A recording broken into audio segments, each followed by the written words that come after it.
Ви кажав утринава за разговорите утрово заедно со мене е нашата и ваша Искра, а нејзина гостинка е Сандра Малецки, со која што заедно ќе ја промовираат книгата Љубов во Тел Авив. Добро ви утро, Искра на двете и Сандра на вас. Добро утро и покрај тоа што е понеделник. Ете така, твој омилен ден во наводници. Да ве оставам заедно со гостинката да си разговарате за се она што треба за книгата. За нашата гостинка може да се каже да е своевидна енигма, толку многу работи има за неа да се кажат и што сакам да ја прашам, што искрено мене ми е се заплеткано, не би знаела точно од каде да почнам. Она што е сигурно, прво добро утро, Сандра. Добро ни дојде, не само во студиото, туку и во Македонија добро ни дојде. Сандра не живее во Македонија, се ќе разјасним како што. Она што е најважно е што ја промовира својата прва книга, нека ти е честито, што значи сега и официјално си писателка. Писателката Сандра, значи.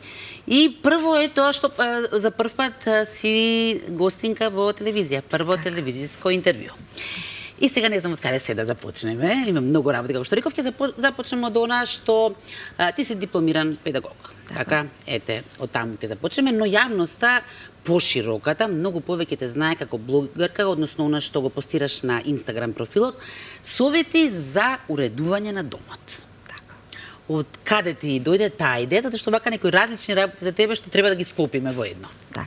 Најпрво добро утро и добро утро до гледачите на Алфа телевизија. За мене е чест и задоволство што сум денеска токму тука со вас.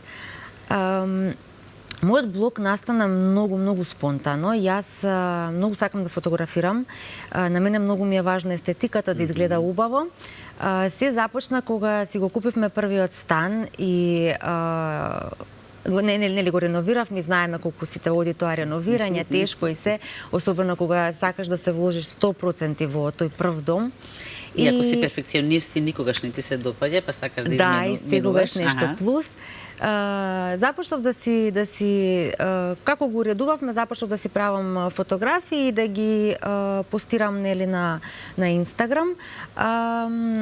Најмногу веќе стана блог, да го наречам, кога почнав да пишувам и совети за уредување, совети за чист дом или како полесно да си го упростиме сето тоа чистење. И ете така, некако спонтано, полека прерасна во тоа што е денеска. Имаш многу следбеници. Што значи тоа многу следбеници? Па јас имам околу 15.000 следбеници, што и сепак е убава бројка. Дали ова си на ниво на хоби или веќе како заработувачка своевидна? Започна како ниво на хоби, кое што постепено оди кон заработувачка, да. И она што е карактеристично за тебе е што постојано нешто си менувала во домот, што не е многу честа особина за другите, затоа што еднаш кога е ставено, веќе од таму не мрднало, само прашина фаќа. Тоа ти е... Не те заморува тоа? Не, напротив, јас уште кога го опремувавме домот, кажав јас сакам повеќе неутрални тонови, тоест кај нас дома превладува бело, сиво, дрво, за да можам секоја сезона нешто да менувам и да додавам. Тогаш дори со сопругот разговаравме да ставиме, не знам, жолта фотелја. Рекам, не можам да ја гледаме жолта фотелја толку долго време. Треба да менувам бои, да менувам декорации, за да не биде цело време истото, но сепак различно. И уште нешто во врска со твојот блогерај, имаш изјавено дека најинспиративни ти се утрата, дека тогаш ти доаѓаат најмногу идеи, па ме чуди како тоа, затоа што мене лично не би се. А ми почнуваат многу рано. Затоа што јас имам мали деца, едната ќерка ми е сега ќе биде на 2 август на 7 годинки. На 2 август? Да. Малата ми е на година и 3 месеци и јас веќе сум се навикнала на тоа помалку спиење и станување порано утрото и мене не ми почнува така баш полека тоа утро, колку и да сакам и се обидувам веќе, барем за викендите, веднаш станувам и почнуваме со акција. И затоа утрата веќе за мене ми се нешто најнормално кога веќе си го почнувам денот како што треба. Сандра, заедно со семејството живееш моментално, ќе кажам моментално, затоа што не се знае ни каде ќе те однесе днината, во Софија. Така. Како ви е животот таму? Убав. Животот во Софија, например, на мене лично не ми требало многу долго време да се привикнам, бидејќи е многу слично и со животот во Скопје. Убаво. убаво. И се малце едно потешко прашање, каде се чувствуваш дома? Дали си сега дома или си на гости или кога си во Софија си дома? Софија ми е дома затоа што јас веќе таму живеам 6 скоро 7 години. Меѓутоа, каде и да бидам, не е важно во кој земје, колку да е убаво, Скопје на мене секогаш ќе ми биде дома и Македонија за мене секогаш е дома. Сега да рекав, нели моментално, затоа што и поминатото имаш живеено на некои други за нас многу екзотични места, ќе започнеме од Филипините. Прво кога си им соопштила на најблиските дека ќе живееш на Филипините, ти рекле, аха, добро, а каде беше тоа? Тоа била првичната реакција. Тоа значи ти си била иницијатор за животот таму? Не, сопругот. Работата го одведе таму. Требаше барем 1 година да живееме на Филипините. Јас најпрво кога ми соопшти, нели да решиме да одиме да не одиме, малку бев скептична, да. Меѓутоа тоа беше една многу убава одлука што ја направивме. Ајде малку сега за животот на Филипините.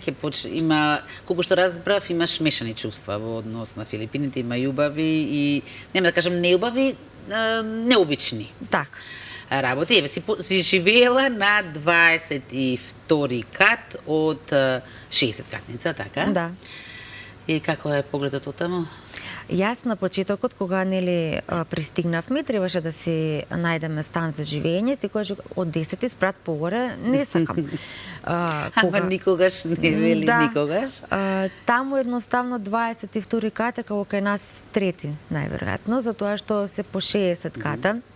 Уште на почетокот, кога бевме во еден од хотелите, ние бевме на 45 кат, ресторанот беше на 59, таа беше 60, и јас веќе си го прифатив како нешто најнормално и сега, 22 па ниско, супер го зимаме овој стан. Во подрум су. Да. Инаку животот таму... Ме чуди ова што ми го говори, затоа што барем ние си имавме на поинаква визија за Филипини и фотографиите што ги видов, што ги имаше објавено, за толку висок катниц, колку се губи автентичното од Филипини со тие модерни градби, да речеме? Интересното за Филипини е што таму малку се оди од крајност во крајност. Тоест, каде што бевме, ние, нели, Метро Манила, таа е составена од, мислам дека беа 12 градчиња, тоа е како еден бизнис центар, е како мини Америка. Тоест, целата е со висококатници, многу е модернизирано, има буквално се, има многу странци кои што живеат таму и буквално кога излегуваш од тој дел ги гледаш вистинските Филипини, што е сосема спротивно нешто од тоа. Си имала и непријатни моменти живејќи на 22-иот кат, меѓу другото и земјотрес или земјотреси, поправиме? Имаше 2 мали, но доволни за да не разбудат. Се разнишавте? Малку, да, на 22 сепак нема како да не. После ни се случи некој аларм во 3 саат са бајле, па земавме детето и да бегаме, испадна дека некој си готвел, а таму ги има оние аларми за пожар и се беше во ред, се активира вулкан, кој што беше на околу 40 километри од нас. Станавме за бајлето, целата тераса беше како во црна прашина. Бидејќи Филипини се наоѓа на тој огнен прстен, тие го нарекуваат, каде што има и тајфуни, има и вулкани, има и земјотресите, односно има се што може да има на едно место. И составен дел од животот, така? Да. А најубавото нешто биле самите филипинци, кои што постојано пиеле? Да, тие се еден толку позитивен народ. Доаѓаше ли петок, бидејќи од нас можеше да се видат куќичките каде што живеат и тие живеат во едни куќички кои што се многу блиску една до друга, тоест како една голема заедница се сите. И караоке е нешто најумилено, значи ние си слушавме, си пеат, дури и кога одиш во продавници да си купиш нешто, додека си работат или си редат продавачките, си пеат постојано. Да, ма спомена во петок пеат, во понеделник најверојатно не. Може би никој на планетава не пе. И на крај заврши таа авантура, тој дел од твојот живот и колку што разбрав, тажна биле разделбата со Филипини. Да, Филипини е земја каде што има многу што да се види, има толку многу острови, има многу убави пейзажи. За жал, нели, заврши и требаше да се вратиме, дури и кирката беше многу тажна, многу беше убаво таму, но сепак тоа остане едно многу убаво сеќавање за нас. По секој случај и економично било, тоа што имало само 2 годишни времења, така? Да, или Не. има дождовна сезона или е топло. После Филипини, другата авантура, може би не е толку далечна земја, но исто така е необична, тоа е Израел. Израел, да. И полека стигнуваме и до книгата, со оглед на тоа што насловот е Љубов во Тел Авив. Така. Какво искуство беше ова? Во Израел ние живеевме и веднаш и после свадбата, со оглед на тоа што мојот сопруг е од Израел. Израел е една сосема различна земја, тоест не може воопшто да се спореди со Македонија, нема ништо исто. Израел е исто така многу убава земја. Во Израел има многу што да се види. Јас искрено многу ја сакам и за мене секогаш ќе биде исто едно посебно место. Навистина, топло е, нели таму летата не се како кај нас, се уште потопле, меѓутоа вреди да се посети, има што да се види и беше многу убаво искуство, исто така и интересно да се живее во една таква земја. И дали може би тогаш веќе почна да се раѓа, барем во твојата глава, книгата? Уште додека беше таму? Да, може, јас се Слободно написи за водичка, да. Да, не мораше јас истовремено да го направам тоа. Драмска пауза малку пред книгата, тоа се вика така. Секако инспирација за книгата, особено за местото каде што е во самата книга. Действието каде што се случува? Така е токму Израел. Јас сум човек што многу сака да чита книги и читам постојано, особено сакам да читам романси и првичнината инспирација и сето она што започна како да се јавува како идеја кај мене, започна од таму, да. Јас само да им соопштам гледачите, тие се знаат веќе кога имаме писателка кој ќе видат книги дека секако ќе добијат и подарок, така што можеме веќе да ги отвориме линиите, да вклучиме еден гледач кој што исто така ќе може да ја потпраша Сандра доколку нешто не му јасно околу незиниот живот и патешествие. Јас сакав да прашам зошто токму таму се случува действието? Бидејќи, како што кажав, јас живеев во Израел цела година. Јас одам во Израел веќе 12 години секое лето и како прво една многу интересна, како што кажав, земја, како второ сум живеела таму и можев убаво да го доловам сето тоа и да го објаснам и да го покажам во книгата. Сега, Луна и Бен. Така. Ајде да почнеме која е Луна. Луна е, нели, главниот лик во книгата.